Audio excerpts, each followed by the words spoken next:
Right now, Mayor Brandon Johnson is testifying before Congress on Capitol Hill. He is defending the city's sanctuary policies and also talking about the ongoing migrant crisis. Our Darius Johnson has been following this hearing since it started about 2 hours ago, and he joins us from the newsroom. Darius?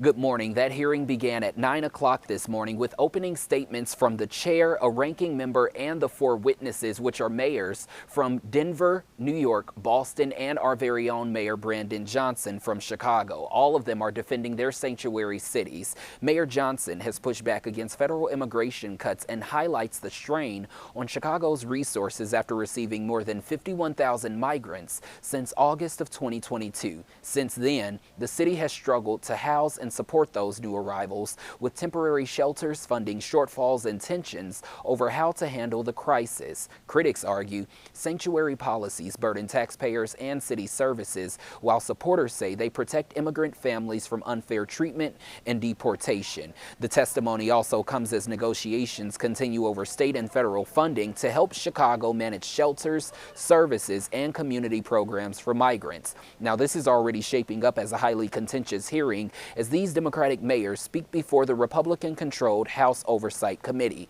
In opening statements, Chairman of the House Oversight Committee, James Comer, said sanctuary city policies create a sanctuary for criminals and create a public nightmare. The mayors of New York and Denver spoke before Mayor Brandon Johnson. Here's what he had to say during opening statements. So let me be clear. Chicago's welcoming city ordinance and our other laws and policies do not lead to more crime. They do not prevent cooperation with federal law enforcement on criminal matters. And we do not harbor criminals. We arrest them.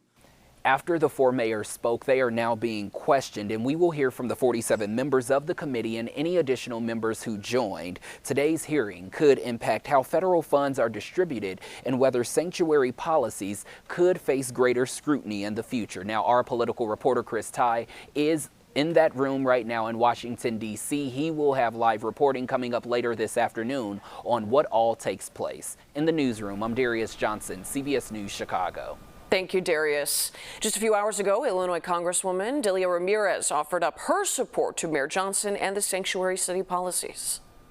Our state's taxpayers include thousands of immigrants, both documented and undocumented. There is nothing illegal about protecting every resident's constitutional right to due process, to education, and to equal treatment under the law. Ramirez also pointed out that it is Chicago's legal right to choose to be a sanctuary city.